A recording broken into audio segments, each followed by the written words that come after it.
El Dorado must be conquered. So Emperor Vainqueur declared atop his golden hoard, facing the greatest of his minions. From his chief of staff to necromancer Jules, Tasty Allison, and Marba the dwarf. All speechless before the dragon's bold declaration. For its own protection, Vainqueur added, as the gold would only be safe when added to his own hoard. Else the wicked Furibon will turn it to lead, as he tried to murder my hoard and poisoned the moon. Your Majesty, Minion Victor spoke up. That Furibon may be looking for El Dorado, whose very existence itself is only based on rumors and orc-only testimonies, does not mean he intends to transform it to lead. Nor do we have any proof that he transformed the moon to lead. But do you have proof that the evil Furibon did not turn the planet moon to lead? Vainqueur asked the key question. Manling Victor exchanged glances with the other members of the council, who had no answer to this. See. Vainqueur said, his theory unanimously confirmed. It all adds up. In the absence of proof of the Lich's innocence, we must assume his culpability in all things. But what does your Majesty suggest? Friend Victor asked, showing a lack of vision which annoyed his master. Did he not understand that the fate of gold rested on Vainqueur's shoulders? El Dorado, if it exists, is an ocean and continent away. Even your Majesty will struggle to fly there. We have the piggy bank, Vainqueur replied. Indeed. Marba the dwarf promoted his invention. Our ship could travel all around the world, without exploding more than thrice. That's reassuring, friend Victor said with sarcasm. Now Vainqueur had learned that he used this strange ritual to deal with stress. Surely the prospect of facing the Lich which he failed to keep sealed unsettled him. Even if we survive the trip, find the city, and return, this will take us weeks, if not months. We will not stop at El Dorado, Vainqueur declared, possessed by a visionary spirit. This dragon-created world is vast and full of lands to explore. Of dungeons overflowing with wealth. Of gems and shinies which will help me triumph over Ice Fang. We will continue west, and west, until we have filled the piggy bank with treasures and sailed past the edge of Outremont. Your Majesty wants to do a world tour. Manling Victor choked. Vic, I read a book about someone traveling across the world in 90 days, Allison said, without a magical plane such as yours. It can be done. The perfect timing to be back on Halloween, and humiliate Ice Fang. Vainqueur nodded happily.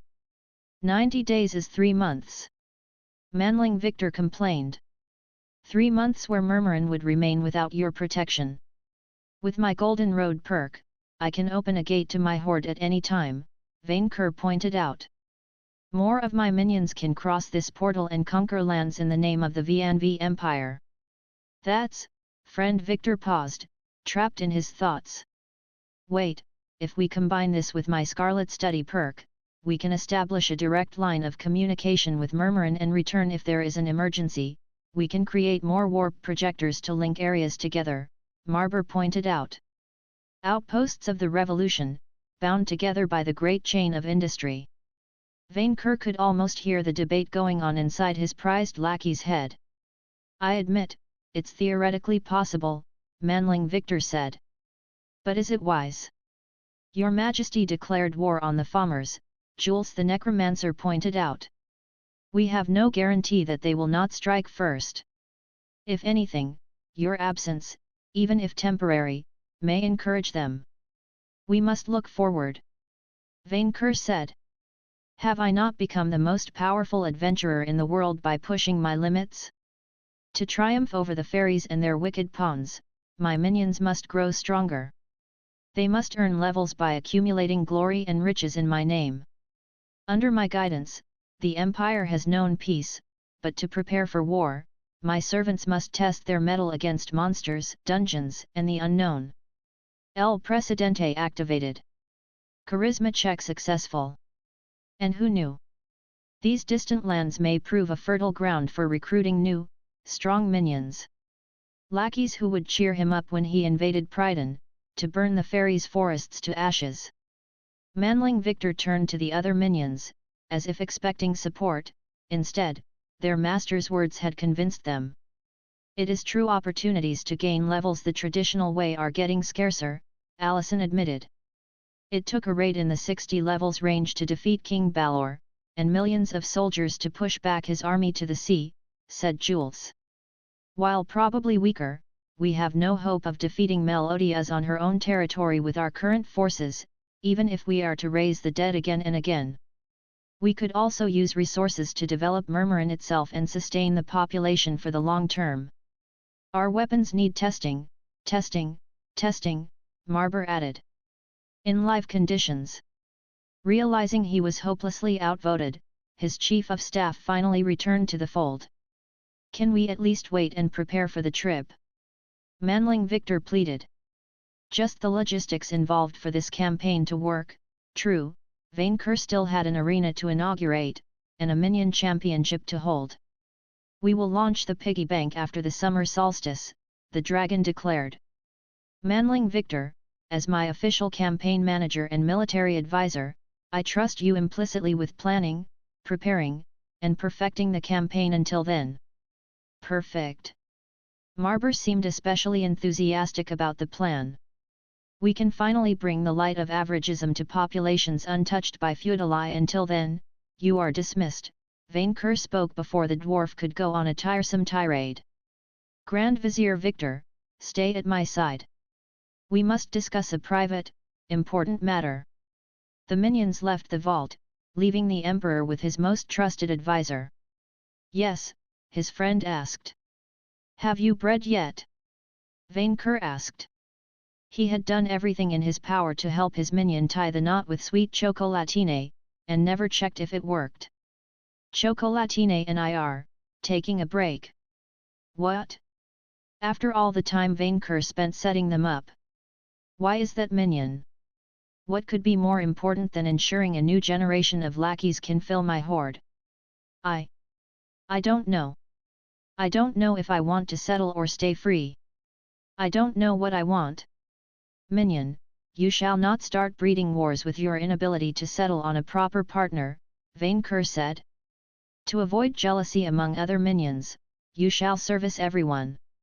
That way, Vainqueur would progress faster in the dungeon breeder class, he would get new minions, and get better at setting them up. Win-win. His minion didn't see it this way though. If your majesty prostitutes me to the entire minion army, I will find a way to make you pay. Minion, I am concerned for your future, Vainqueur replied. While I will make you my god of minions, so you may serve me forever, what legacy will you leave behind? None of my current minions are up to your standard. If my hoard is to grow, your line must go on. In spite of his attempt to cheer him up, his chief minion seemed depressed. Your Majesty, I owe you my life. Yes, indeed, and I will never stop reminding you of it. So I will do whatever you ask of me, and I always put your own good first, friend Victor reminded his master of his oath of minionship. But I haven't figured out what's my own good. I'm burning out. Minion, your dragon blood makes you immune to puny flames, you cannot burn. This is all in your head. Yes, exactly. It's all in my head. Vainqueur observed his friend, his majestuous tail and wings attached to his ape-like body. The answer to his illness appeared clearly. Minion, you have been blessed with a part of my glory, growing wings and a tail, so spoke the Emperor. Yet you remain half-man. You are in between. Your mind is torn like your body, unable to settle on one side or the other. So long as you cannot decide whether you remain a manling or fully discard this part of you for the majesty of dragonhood, neither will you decide firmly on anything. His manling looked up at his beloved master with his tiny eyes.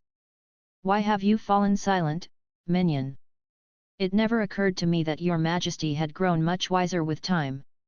Minion, I have always been the wisest, smartest of all. You simply never listened before. I doubt that, Manling Victor replied, unaware of his own inability to recognize the absolute truth of the dragon way of life. What is your majesty's current level? 54. Vainqueur boasted. Halfway to divinity. He could already taste the sound of that devilish goddess giving him back his gold for her overpriced services. "And I am 50, Manling Victor said, who hadn't slacked off either. "We have one heroic crest for your majesty, so that you may get past the 60-level barrier." "Certainly this El Dorado must have a second one for you," Vainqueur pointed out. "A city of gold could only have the best treasures within its walls." "I may have an opportunity to progress quickly," Manling Victor said. "But I will remain unavailable for at least 1 week." "Ah, but you may miss the minion tournament," Vainqueur said. "Wouldn't my very presence disrupt it?" his chief of staff replied. "I am 20 levels above almost everyone. It's not really fair, and I would have time to think." "Minion, are you asking me for a vacation?" Vainqueur choked. "If I may not be so bold," Manling Victor trailed.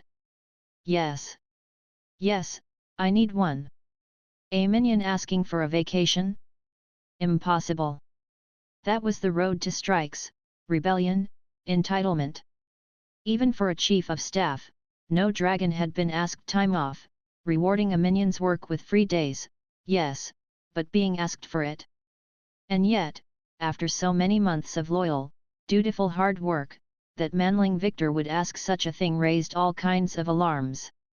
Vainqueur looked back into his past, when he led tribes of goblins, only to find them gone when he woke up from hibernation. He had never given them respite. Did minions have needs unrelated to serving him? Beyond Vainqueur's own happiness? Could his goblins have defected because he never considered their own baser needs? Intelligence check successful. You have learned self-reflection. Vainqueur could not let his best minion feel like a goblin. "Minion, plan our expedition first," the dragon ordered. "Afterward, while it pains me that you will not be able to participate in our first official gladiatorial tournament, I grant you a 1-week vacation. For the good of the horde, and yours." Manling Victor seemed not to believe his words, before bowing. "Thank you, your majesty. Now go, and rest." "Congratulations! By learning compassion for a lesser being, and helping your minion servant with his mental health problems, you have earned a level in Dungeon Breeder. Plus 10 SP, plus 1 ski, plus 1 int." Somehow, watching Manling Victor be happier made Vainqueur feel fuzzier inside. Was he starting to get sick too?